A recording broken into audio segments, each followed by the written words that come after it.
Hello everyone, welcome to 24 Hours of UX. It's a non-stop conference which is from New Zealand, Asia, Africa, Europe, and the Americas.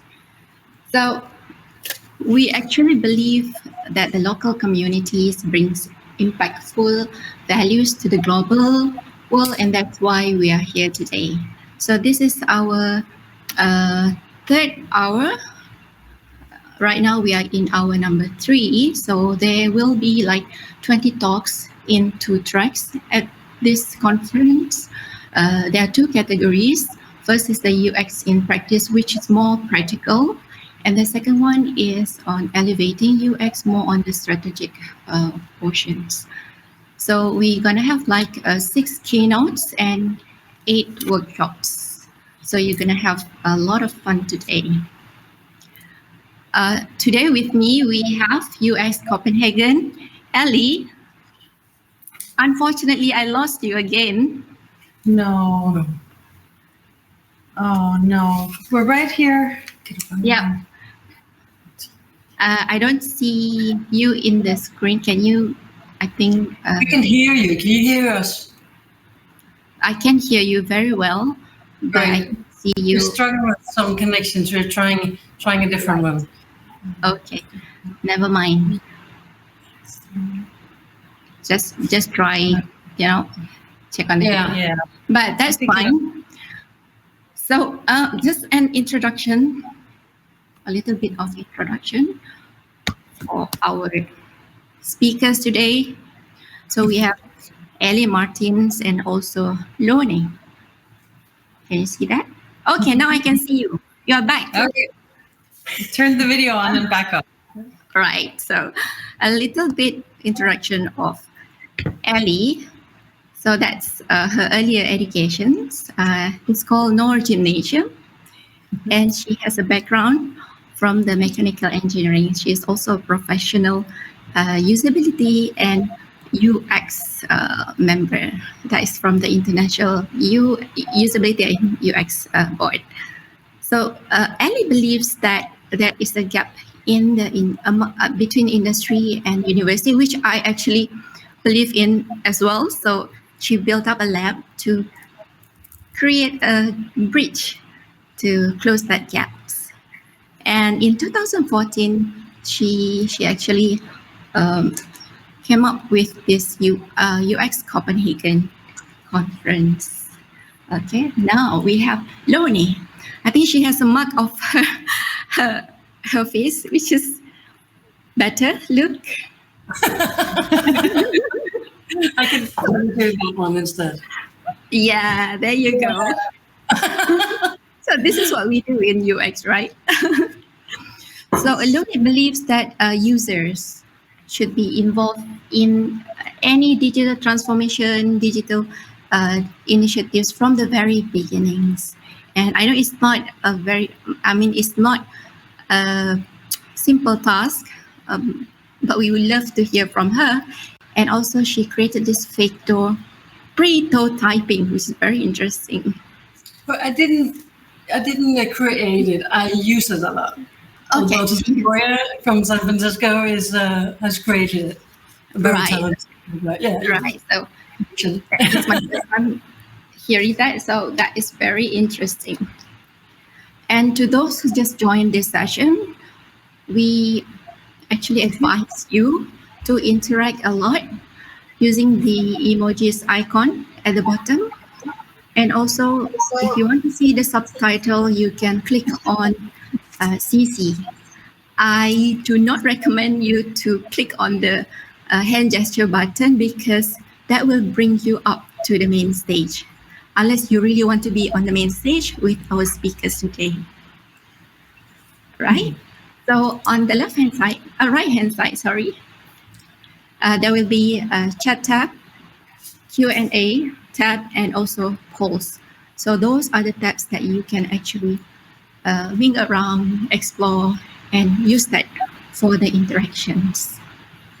Okay, without further delay, I will disappear from the stage, and I will come back 5 minutes before the end of the session.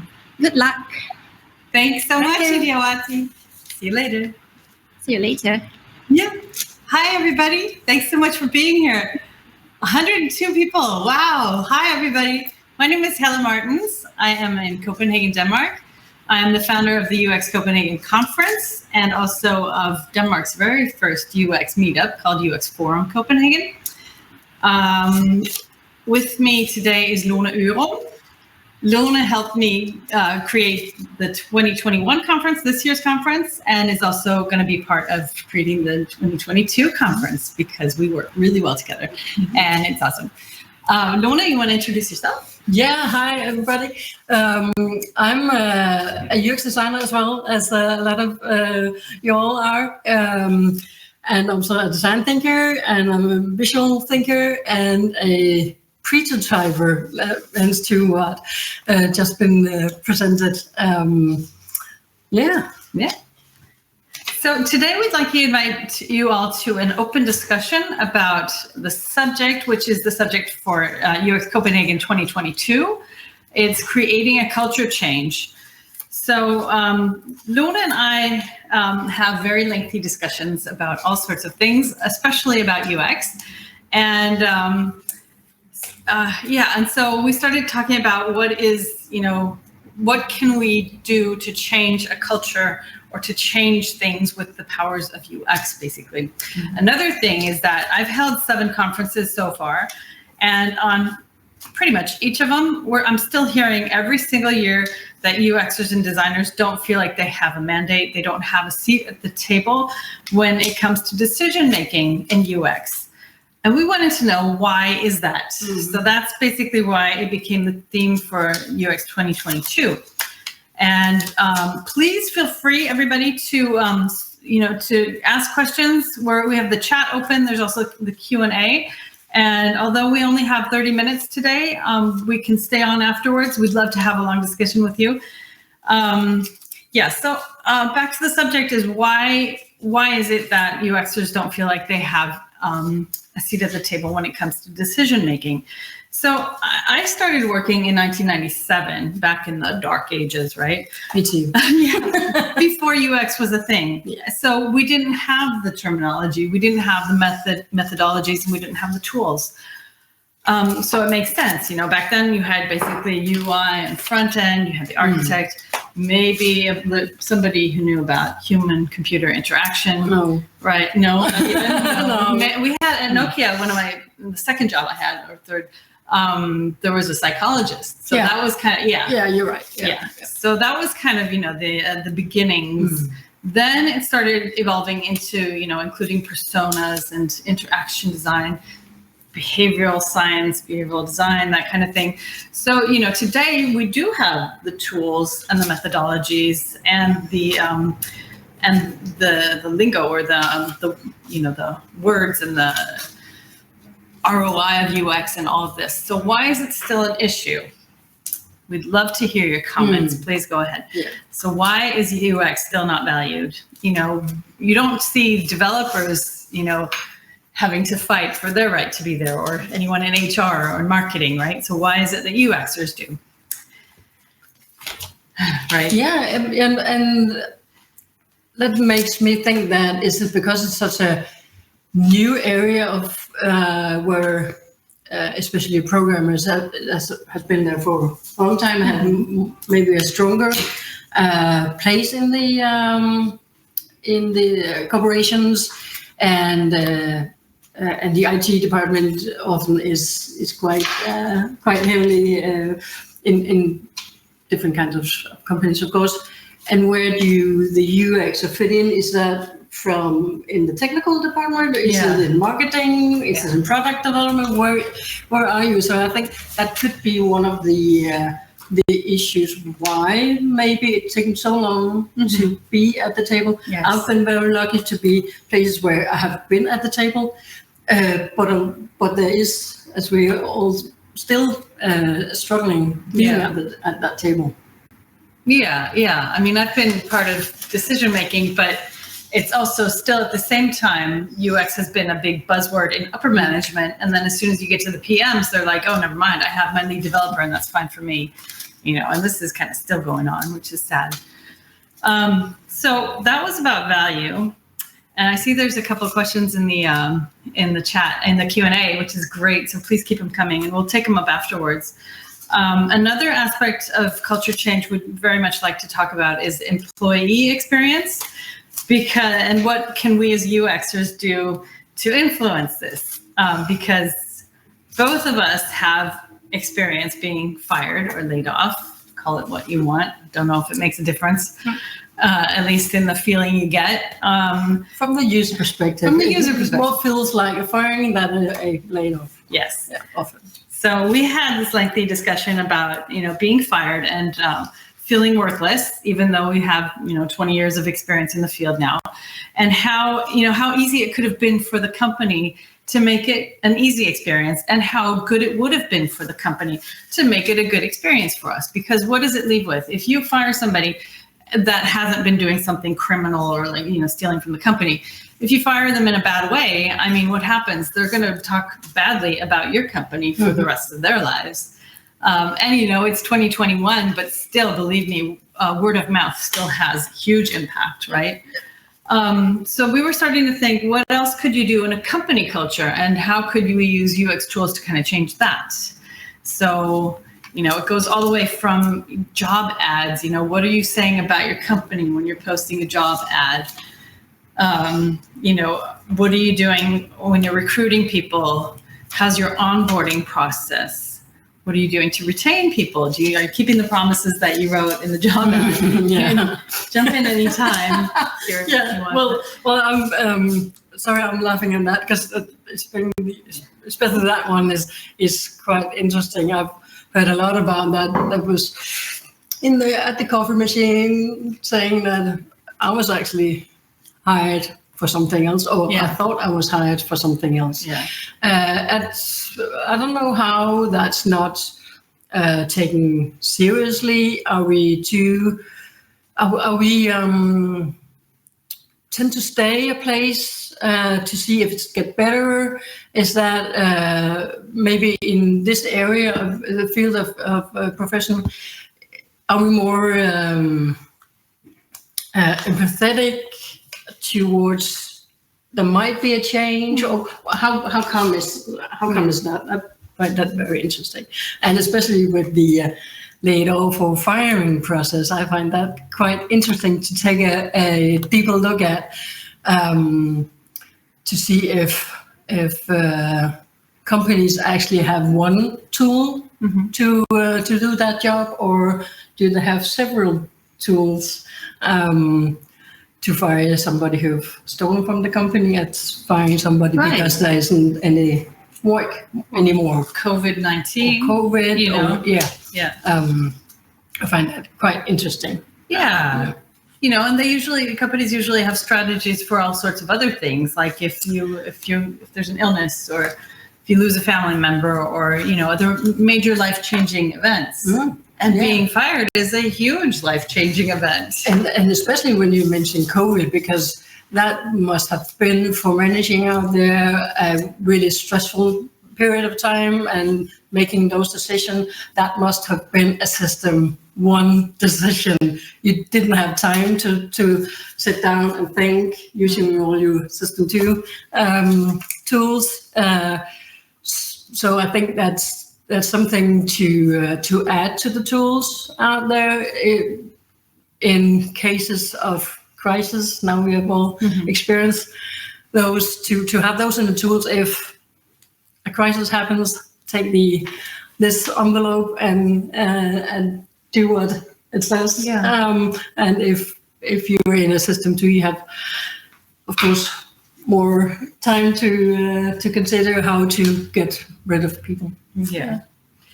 So the point is that all of these processes have been designed at some point, right? And even if they haven't been designed as per se, it's still a part of the company culture. And what's it saying about your company? The journey for a user or employee in the company, taking the tools that we know and sticking them on that process. I find that could be quite interesting. It could be really interesting, yeah. So anybody that wants to hire us to do that, please reach out. Love to. We'd love to. So what other aspects of company culture or, in general? Oh, another thing we were talking about is also, when you've got the job ad and you're announcing what kind of perks and benefits you have in the company, who are you actually targeting, right? Because, the footy table and the excellent gin bar that you have on Fridays is really interesting to, people who don't have small kids or people who don't like to socialize or, so if you are looking for a senior UXer and you're announcing that you have excellent gin bar and, go clubbing with your colleagues every Friday, well, maybe it's not for the seniors, Yeah, it seems like that's one size fits all type of ads out there for the company. So the perks and benefits is one size fits all. Yeah. And if you are thinking user-centric, Yes. That's not the way to do it. No. I mean, it's good. I mean, I would have definitely looked for those things 15 years ago, but not anymore. Yeah. Right? But when you're hiring somebody, if it's abroad, you both need seniors and Yes. juniors and Yes. different kind of designers and technicians. We all look for different things in that job. Yeah. So if that perks and benefits is just one size fits all, the chance that you are hitting the right or getting the right response for the right candidate could be less candidates to choose from. Yeah, Which can be good. yeah, but maybe not the you're right ones. Yeah, exactly. Yeah. Yeah. Well, in a time where there's a lot of jobs out there, maybe that's not so bad for people that's looking for jobs, but the companies still want the right person, right? Mm-hmm. It's a very expensive process for them. Oh, yeah. And that we've also had this long discussion about putting seniors and juniors together and the importance of that. But that's like a completely different talk. So we can go into that some other time. But So all of these processes have been designed, and are you even as a company thinking about this? What are you telling the world about your company culture, and is it the right thing?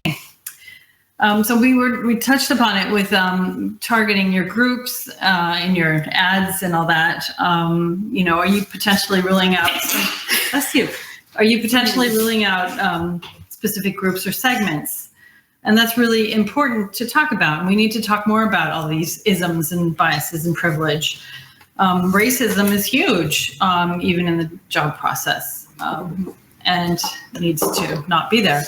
Ageism is another thing that's huge and something that's definitely not talked about enough. So I heard about a tweet this week where a 30-something-year-old designer was criticized or ridiculed, actually, for posting something about a design this person had made. And, if you're being discriminated in your 30s already, I mean, why are you not allowed to tweet about, a design that you've done in your 30s? You've only been in the job market for 10 years, maybe less. There's at least 30 years of your career left. I mean, how is that, how are you old when you're in your 30s? I think that is absolutely horrible, right? And another thing is that the older population is growing, and it's becoming a huge part of the world, right? People that are, what do they call it? The gray's the new gold. It is. But people are getting older and they're staying in the job market a lot longer. Yeah. And if the job market can attract them. Well, again, right? Yeah, because I think I've seen quite some examples that senior, maybe those that turn senior plus we're talking about plus 20 years experience, is leaving this area. Yeah. And why is that? And is that because the companies can't retain them anymore? The interest or their perspectives or their Life values, maybe? Yeah. Because that's just straight out idiotic, throwing that gold out in the street. Yes, and the wisdom and the instead of figuring out how to make use of it. Right. Yeah. I think we had that discussion like 20 years ago with craftsmen. Oh yeah, exactly. And, Denmark. and I think, are we here now in this industry? I think that's just straight out dumb. Yeah, we have to do something about that. We do. And before, back 5-10 years ago maybe, the older population weren't huge on the design scale. Maybe they were at the end, like the expert users, or so maybe not something we had to consider that much. But now we definitely do have to consider them. And what that is, it's going to bring a whole new look at accessibility, because everybody at some point is going to need reading glasses, for example. So and so we're going to have to think about if 40% of our users need some kind of screen enhancement or whatever, then we're going to have to start thinking about them, right? Yeah. So what else can create a design change? Another thing we talked about, Luna, please interrupt me, because I'm like totally taking the wheel here. And speaking of the wheel, product design can totally change behavior or culture, actually. I had a fabulous speaker in 2019, Chris J. Bush. He was at Sigma. I think the company changed names, but he is from the UK. And Chris gave this example of how, everybody that has been taught to drive until probably about 10 years ago, I don't know if it's changed, but we were taught to have our hands at 10 to 2 on the wheel. And now that we have airbags, that's actually super dangerous, because if the airbag is released, you risk actually damaging your face.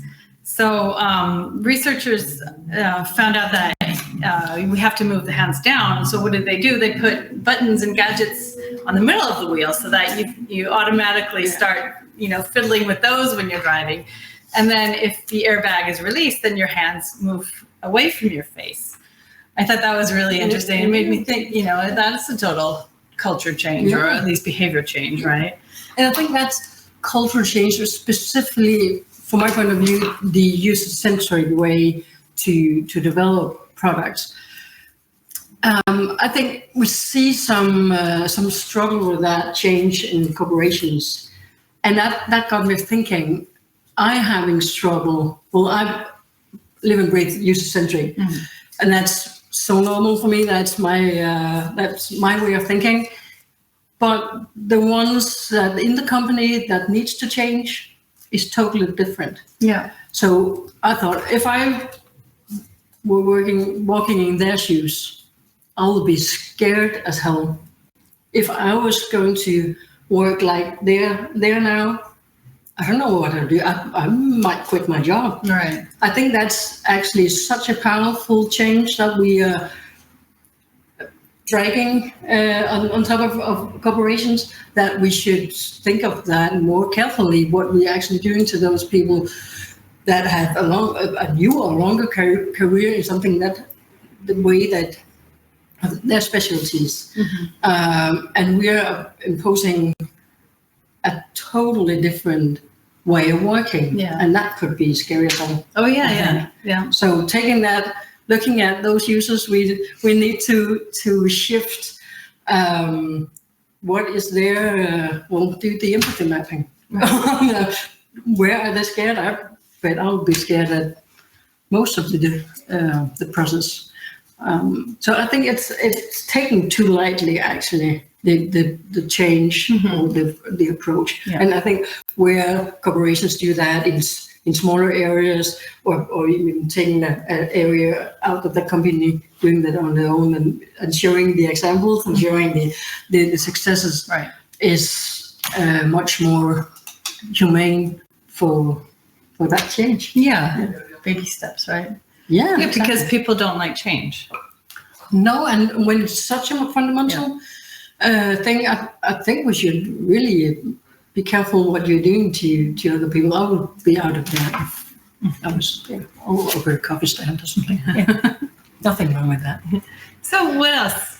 What else do you have out there as examples? What would be interesting to hear more about? So with this talk, we just basically wanted to inspire you to start talking about these issues. The value of UX and the employee experience and the change of culture, using UX or product design, these kind of things. Also, I wanted to mention that the call for papers for UX Copenhagen 2022 is open now. The conference will be on March 28th and 29th, and we hope and pray that it will be a live event. It will definitely be a hybrid event so that people from all over the world will be able to attend. But yeah, definitely hoping to be able to meet people in real life again. And the theme, again, is creating a culture change. And there's always an overarching theme of ethics as well, if that's something you want to talk about. Oh, it says link. I'm very happy to send a link, uxcopenhagen.com. And the email, I'll write this in the chat afterwards. The email is hello@uxcopenhagen.com. So we'd love to invite you to ask some questions. If anybody wants to join in, you're welcome to jump in and join the video, or otherwise I'll just start, looking at the questions. Mm-hmm. If a company doesn't value UX, would you advise to move on or keep staying to fight and advocate? Oh, move on. That's my experience. Move on. Yeah. It's been too long. And, if they don't want to accept it. And especially if the company is on a journey, that this will change every 6 months. Now we're just a bit closer to we are, especially when you're talking tech, we are another company borders, or we're growing very fast. So those also always be those 6 months changes that keeps you in the loop of staying. But my experience, get out there and get experience elsewhere, and then come back later. Yeah, seriously. Yeah. It's a treat around. No, it's so tough. And, it's also really easy for us to say, oh, quit your job, but we can't. There's 5 minutes left. We have a clock showing. That's very cute. Thank you. So if anybody wants to jump in with a question, please do. Questions. Sorry, mm-hmm. I saw some good questions from the participants here. So what questions should one ask during an interview? This is from Mauro, product designer. Hi, Mauro. Yeah. Yeah. That's hard. Questions we should be asking before interviewing for a UX job. Yeah, maybe do like the contextual inquiry kind of thing, and just make them really, I don't know. Do they really believe in UX, and do they believe in your value? Yeah, well, I tend to ask them what the biggest struggle in that field is at the moment. Often I get other answers than the one I'm asking for, their particular struggles. But asking to the struggles can make a clearer view of, is it actually US struggles, or is it something you put up top, I think. Yeah, other questions? Okay, we have this 4 votes question. Okay, do you think Agile really kills UX? No, actually not at all. But inviting different participants, the technical part, the architect, the business owner, in on from the start, being equal, developing. I've had great experience in doing the design thinking workshops where you have even the users in the workshops as well. That's works like a charm. Oh well, that definitely doesn't kill, and especially I find that a lot of technicians or programmers want to be in that loop as well and have a lot to offer, especially, some really having struggle, or they're very curious about the approach, but really having struggle with the Agile thinking. And every 5 minutes in the beginning, you're changing perspective and new views, but that's finding the right people for that process. So I definitely don't think it kills it. No. There's a question here from Keith that I have to answer. He says, can culture change come from a single person? I mean, let's look at Greta Thunberg. What do you think? Yeah. I think it can. If it can come from a 16-year-old girl, then we can definitely do something ourselves. And a lot of UX Copenhagen this year was about how small changes are really effectful and how you have to keep doing them. So we'll be putting up the videos soon. I put a link to our YouTube channel. We'll be putting up some of the videos from this year's conference soon. So keep an eye out on those. Yeah. But if I can elaborate on that one a bit, it can come from one person, but take very good care of yourself in that process. And if it's in a time frame where you can see that's no willingness to change, get out of there and do that another place. But definitely try, because you can. If you're that kind of person, you can't help it. So don't leave that skill at home trying to change it. But take care of yourself. Yeah, that's a great point. I'm sorry. Okay, good.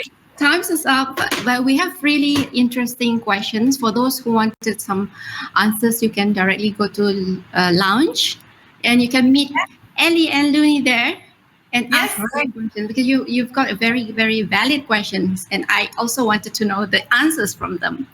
Okay, well, I'll tell you what, we're happy to answer all the questions in the Q&A later, and we'll hop in the lounge now, and we'll see you in there. Thank you so much for being here. Thanks for your time, everybody. Looking forward to hearing from you.